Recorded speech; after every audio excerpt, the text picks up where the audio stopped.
Hello, and welcome to Tommy's Tales virtual booth here at the Sunshine State Book Festival. This morning, I'm going to have a short video for you. I'm going to share the 3 books that I currently have on market, and I have them here with me. I'm going to just tell you a little bit about them, kind of give you an abstract. Disabled Leadership, A Happening in Hawthorne, and The Spirit of the North. Before I do that, I'll give you a little bit of my background, and I'll tell you a lot more in a later, longer video. There's going to be a 45-minute video about me and my books on the main page of the festival, so look for that if you're interested in what I have to say here. A little bit about myself. I was born and raised in a small town right outside of another small town, Gainesville, Florida. I was raised in Hawthorne, Florida, and that's obviously what Happening in Hawthorne is about. A little hometown mystery. It was a lot of fun. A lot of the locals love it. Joined the Army after 9/11, did 5 combat deployments, became profoundly deaf in the process. I got shot, so that's kind of led me to write Disabled Leadership. I powered through all of my academics, bachelor's degree, master's degree, and a PhD. I terminated with the PhD at the University of Kansas. I currently teach leadership and strategy to senior Army personnel at Army University here in Leavenworth, Kansas. So I'm a little ways from home right now, but that's okay. That's what I do to pay the bills, right? I got a steady paycheck coming in. What I found that I really love is writing. So I spend a lot of my free time, especially during the winter, because it gets really cold up here, reading and, more importantly for me, writing. And I hope that I get a little better with each book. So I'm going to walk you through these 3 books and just give you the abstract. Not going to try to go down any rabbit holes, which I tend to do sometimes. So the first book that I published in 2019 is titled Disabled Leadership. A lot of the leadership is content in this book is not necessarily new. Some of it is, but it's repackaged through a different lens for folks who may not have ever taken a look at it, or may help you think about things a little differently. So what I noticed was, over the years of dealing with all these other wounded warriors, almost every class have a person with some sort of disability in it, and I realized that they tend to demonstrate leadership traits better than the rest of us. So I thought to myself, how can we help the rest of my students, the rest of these people, emulate these leadership traits? And that's what I tried to do with this book. So I'll tell you what, I'll read the abstract on the back just to give you the abstract, then I'll walk you through the table of contents on the inside because it's kind of interesting. So it says, 54 million Americans suffer from diagnosed disabilities. I'm one of them. During the course of my 20-year career, I've been blessed with the opportunity to be inspired by disabled leaders, both in the operational and in the classroom environment. Over the past several years, Dr. Wiggins has conceptualized what he refers to as disabled leadership. This concept proves how disabled leaders demonstrate leadership traits better than the general population. Disabled leadership also serves to teach disabled leaders how to emulate many fundamental characteristics to improve their own leadership abilities. Disabled leadership provides self-awareness, teaches leaders how to build platforms for success, and investigates the key traits of disabled leadership: desire, dedication, and discipline. Dr. Wiggins shares personal stories and other disabled leaders' inspirations in detailing his theory of disabled leadership. Disabled leadership covers a wide range of disabilities, from deafness to blindness, from autism to cerebral palsy. Dr. Wiggins invites leaders to conceive, believe, and achieve any inspiration. So that kind of gives you an idea of what it's about. But again, if we open up to the table of contents, you'll see that I begin with my own story because people want to know, why is he writing this? How did he get here? What's he talking about? So I shared my own story, how I became deaf. So I think that's interesting. And it shared how I took my greatest weakness and I've tried to use it as a platform to become my greatest strength. So basically, I listen to people for a living now, even though I'm deaf, right? So it's interesting. And I also, there's a neat story in there about how I learned to read, but I don't want to give too much away. So then in chapter 2, I jump into identifying your own self-awareness, because you can't lead others until you learn how to lead yourself, right? So in that chapter, we ask you to take a look at your strengths and your weaknesses. So we make 2 lists, which a lot of those leadership books that are out there do that. But what this book does a little differently is it asks you to compare the list to one another and see, are any strengths actually causing some of these weaknesses? Are any of these weaknesses really strengths if you looked at it from a different perspective? And then what I ask you to do is identify your greatest weakness and start figuring out how to turn it into a strength. Because there's a lot of power in that, right? Taking your greatest weakness and developing it into a strength. So that's what we start to do in the next chapter. In chapter 3, I call it Building Disabled Platforms. And the platform I refer to is the CBA platform, and that stands for Conceive, Believe, and Achieve. I'm not going to tell you everything in it, but if you can conceive it and you can believe in it, then you can achieve it. And the only person that can stop you is yourself, right? So it walks through what each one of those things really mean and how you accomplish each one of them and begin building your own platform. And once you've built that platform, then you can start, we get to the next chapter, you can start empowering yourself and empowering others. And in the empowerment chapter, and I wrote my dissertation on empowerment because the military's leadership strategy is actually empowerment. Most people would find that hard to believe, but it is. And it's called Mission Command. So I break down empowerment using the 6 tenets of Mission Command, which are, even though it's written for the military, it's very helpful for all of us.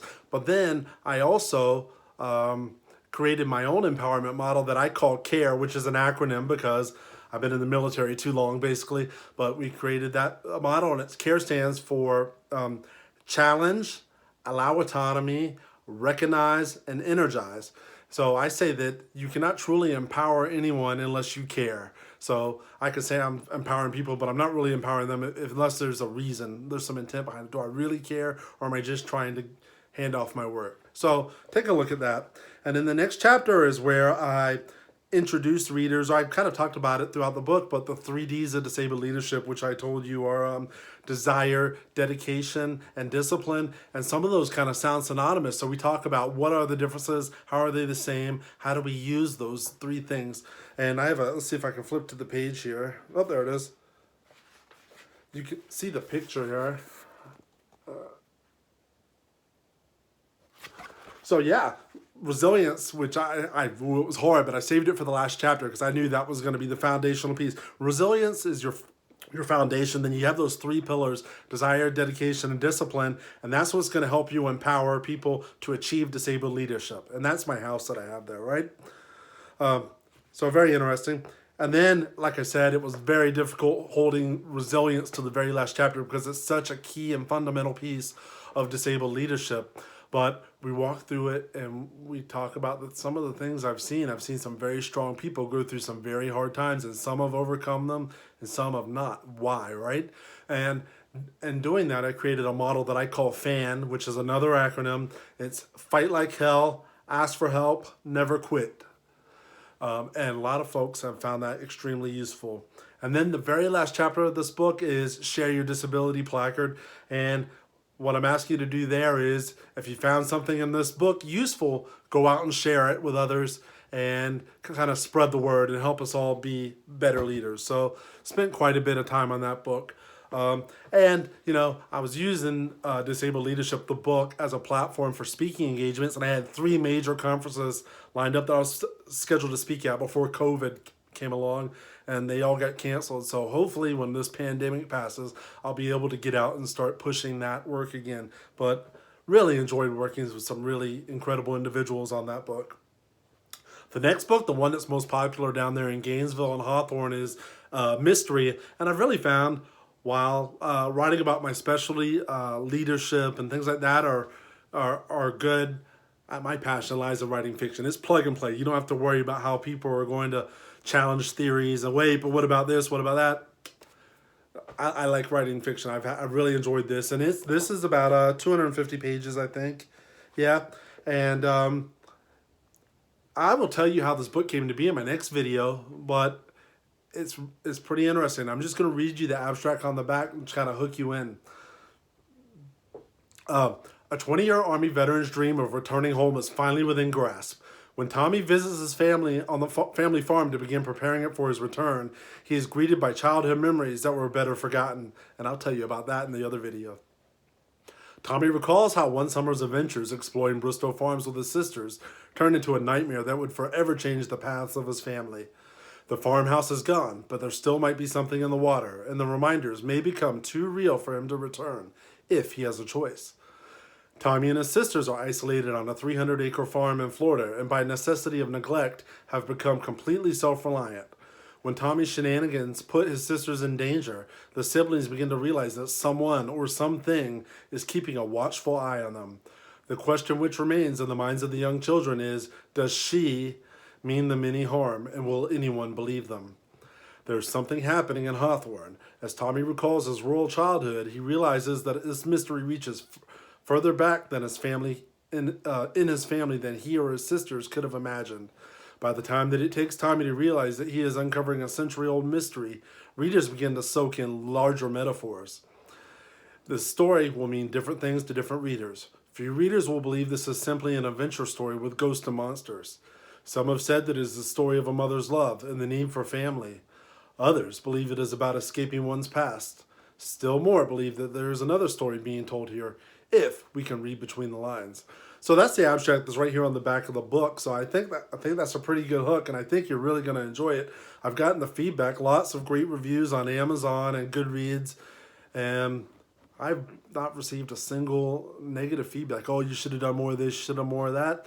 And it's very interesting. And then I've got some quotes down here at the bottom that's just from locals that said the mayor of Hawthorne actually had a quote for the back of the book. Hawthorne Mayor Matt Cernsey, historically important and hauntingly imaginative. On that note, I've got a big announcement I'm going to make in my longer video, so be sure to look out for that. So that is happening in Hawthorne, and I will tell you more about that in the 45-minute video that you can find in another location on this page. Whew, getting worn out here. So I've got a couple minutes left. I'm just going to tell you really quickly about the Spirit of the North, and I'll tell you how this came to be in the longer video. But I wrote this book with my 10-year-old daughter. We really had a great time working on it, and you can see I've got her picture on the back of it even. I didn't have a really good Christmas picture of us, but I'll get one. So I just put one of her, and I said, Madeline and Tom aspire to spread kindness and goodwill to the world when it seems the coldest. The book that every child should receive and read this holiday season. A beautiful reminder that there is good in the world and it should be celebrated. Long before Nicholas became a saint, he was just another kid learning how to survive in a cold world. The Spirit of the North follows Nicholas through his transformative years, introducing readers to the people who played important roles in creating the world's inspiration for goodwill and kindness. From his mother and mentors to spirits and the love of his life, Nicholas learns the power of compassion. Nicholas's kindness powers his spirit beyond death and to new heights as he conceptualizes a way to bring the world together in goodwill and cheer during the hardest time of year. Now, Nicholas is relying on us to do our part in promoting togetherness and living our lives to serve others. What choice will you make this holiday season? So, this book is, and I'm going to tell you how it came to be, but is split into 3 parts. The first part of the book walks us through Nicholas's transformative years. When he's a boy, how did he become so good, so smart, so filled with goodwill and hope and kindness and all these things that we aspire to? Well, there were people in his life who helped him, right? He had a maritime mentor named Monroe, his mother, of course. Old Man Smythe taught him how to read, and then he met the elves, the senior elf Iago. So you meet all of these guys and see how they helped him become the man that he becomes. Then in part 2, we really focus on Nicholas's death, because that's where the spirit of Christmas begins. So he was so good and so kind that his spirit was projected beyond his death and begins to thrive. And he conceptualizes this idea of Christmas to help spread the concept of goodwill and kindness. So it's all about, it starts off with the first Christmas. Actually, he gives coal for the first Christmas. So, that's changed over the years. Now it's right, if it's coal, you're a bad guy. But when he's giving coal to folks of the North, that was extremely helpful for them. And then there's a twist on the stockings. I won't give that away. But it walks you through how Christmas evolved over several hundred years. And then in part 3, it's modern day present times. And he's sitting on Willis Tower skyscraper in Chicago overlooking the city. And he's just kind of in despair. And he's thinking to himself, well, wow, I mean, the world's gone from cold cabins to skyscrapers. I think I've done my job. There's nothing more I can do. But what he worries is this really constitute goodwill? Yes, the world is full of vice and excess, and everyone has more than they need, so they're giving more. But does it really constitute and is it really goodwill at that point? So he has one last big idea to push the concept of goodwill and kindness in the world, and then he hands it over to us. He says, it's up to us now. So Children and adults both seem to enjoy the book, and I think you guys will too.